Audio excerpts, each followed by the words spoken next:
Olá, meu nome é Ângela Leonati e você está no meu canal Solo Quintal. Seja muito bem-vindo. O vídeo de hoje eu gostaria de conversar com vocês sobre essa demanda da sociedade ou a demanda de algumas pessoas e de que as pessoas que leem os livros e vêm aqui comentar sobre os livros, elas precisam se posicionar política e partidariamente, publicamente, né? De uma forma pública. Em primeiro lugar, essa demanda, eu acredito que ela deva acontecer porque as pessoas esperam que as pessoas dos livros, elas sejam boas em interpretação de texto e também boas em interpretação de vida.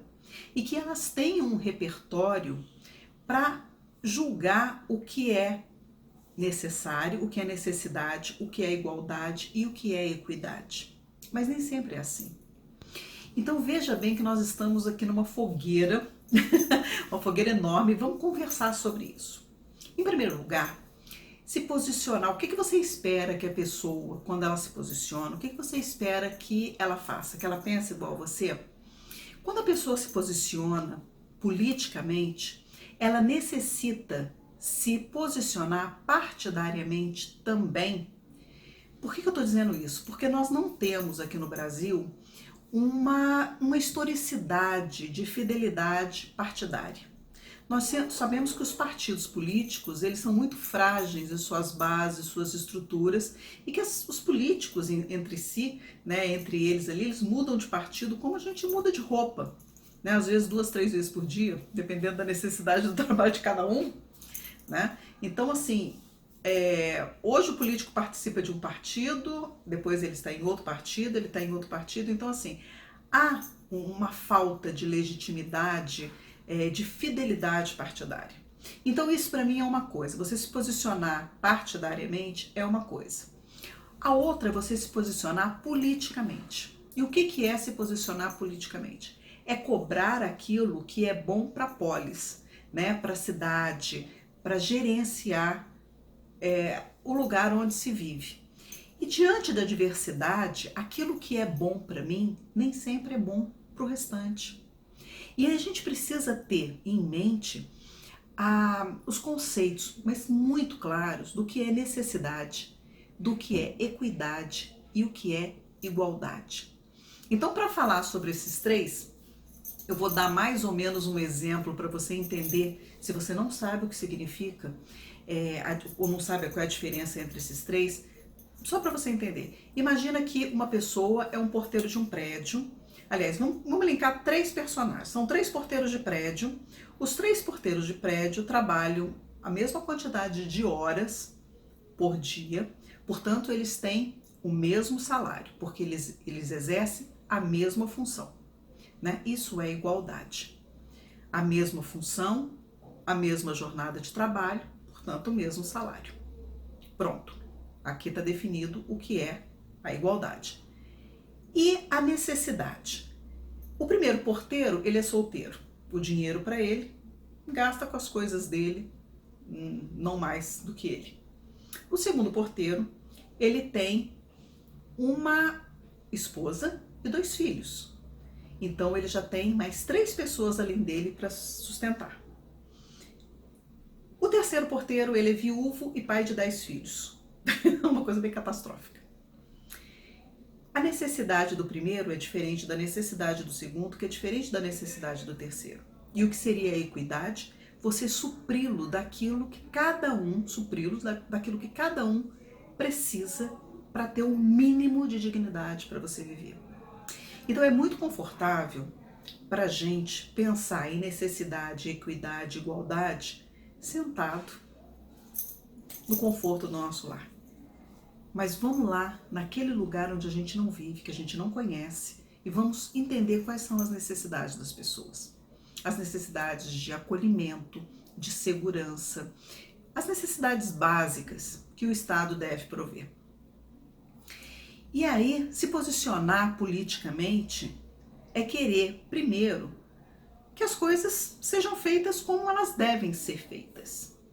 E que a justiça, que embora muitas vezes pareça justa e muitas vezes justa desigual, né, possa contemplar essa equidade.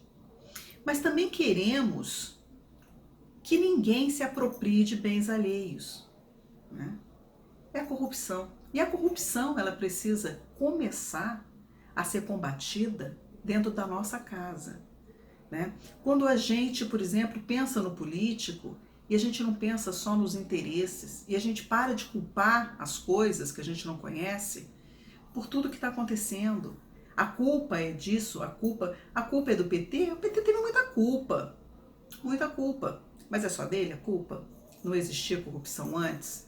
A gente não tem uma historicidade de corrupção, né? A corrupção do nosso país ela é sistêmica, ela está entranhada.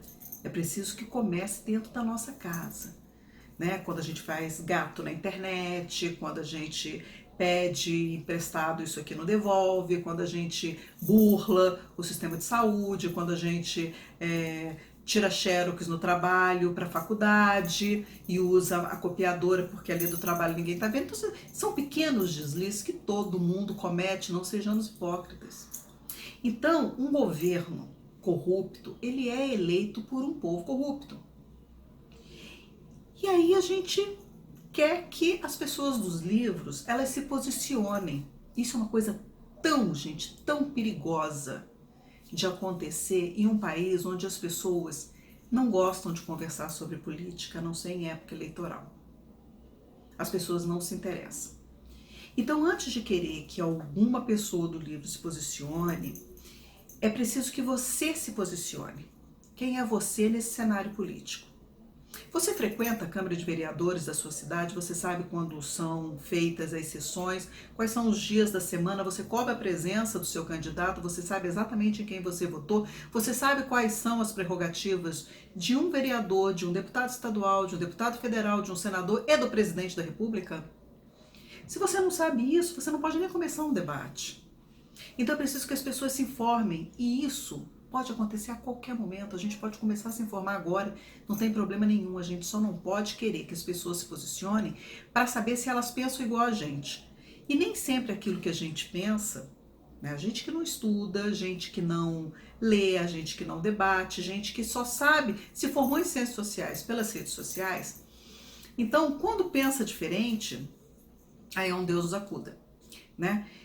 Primeiro, você sabe por que existe direita e esquerda? O porquê dessa posição histórica? O que é o centro? O que é a direita? O que é a esquerda? O que é centro-direita? O que é centro-esquerda? Se você não sabe o que é isso, é lógico que todo mundo vai ser esquerdopata, né? Ou a direita ignorante. Assim, você vai cair numa discussão besta, né? Como se todo mundo frequentasse bem as aulas de história, como se todos os professores de história fossem lúcidos e maravilhosos. Nem todos são. Tem alguns professores de história muito embotadinhos, como tem professor de filosofia muito embotadinho, como tem professor de português muito embotadinho, né? Então, assim, quem foram os seus professores? Eles te orientaram bem? E o que é a boa orientação do professor? Eles fizeram com que você pensasse, eles provocaram em você dois pontos de vista para você pensar, colocar na balança, peneirar aquilo, ou ele deu um ponto de vista para você engolir, né? Foi com muita tristeza que eu vi nas redes sociais uma ex-professora de história minha dizer que essa coisa de ideologia de gênero só cresceu porque deram um papo. Então é melhor você não discutir porque isso daqui a pouco some. Gente, foi tão triste ver isso. Foi tão triste. E eu fiquei tão feliz de não ter prestado tanta atenção nas aulas dela e de não ter me contaminado, porque eu cresci numa ilha da fantasia.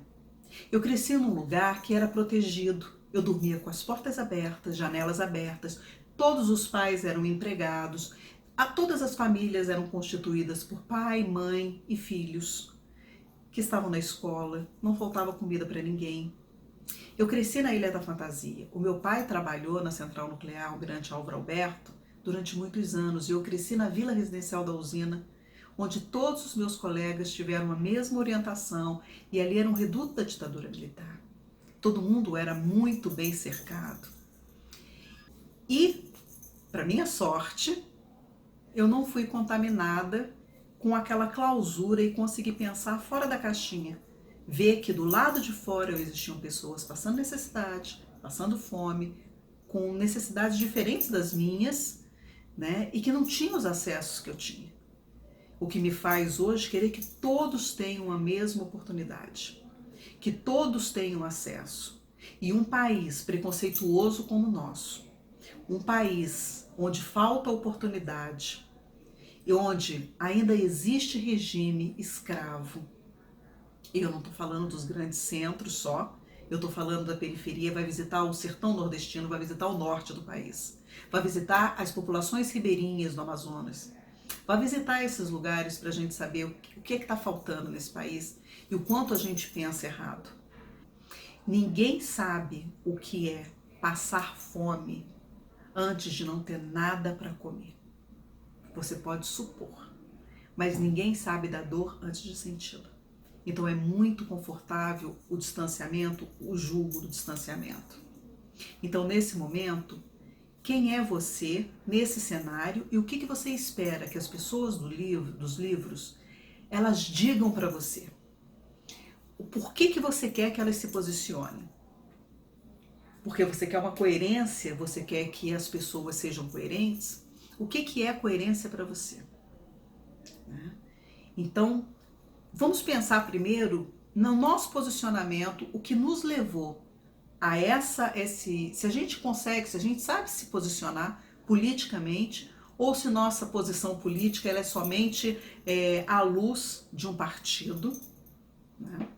Então, o que é que nós estamos esperando desse país, desse momento, e o que a gente espera para o futuro? O que é que você acha que realmente precisa acontecer nesse país? E aí, o que eu vejo também com muita tristeza é que as pessoas contam coisas que acontecem no outro país, mas elas relativizam tudo isso, porque no nosso país nós não temos a cultura e a educação daquele país onde acontece aquilo tudo. Por exemplo, a questão das armas. O Canadá é um país onde todo mundo tem arma. As portas ficam abertas. Eles tiveram uma colonização tão ou mais sangrenta que a colonização dos Estados Unidos.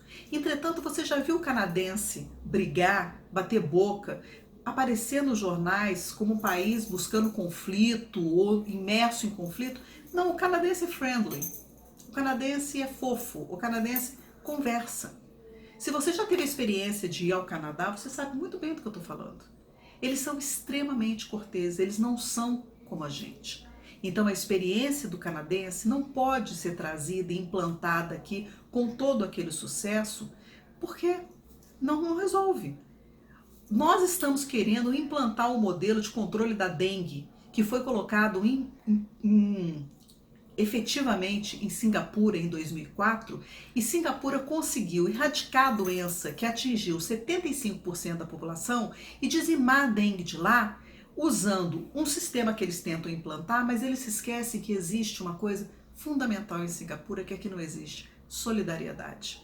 Todo mundo se movimentou. Aqui você cuida do seu quintal, o do seu vizinho não é problema seu. Então nunca vai dar certo o modelo de Singapura no Brasil. Então pense nisso. Por que a exigência das pessoas se posicionarem? O que isso vai modificar a sua vida? Faça a sua parte. E você já está fazendo muita coisa. Então, um beijo para você. Muito obrigada até agora. Tchau.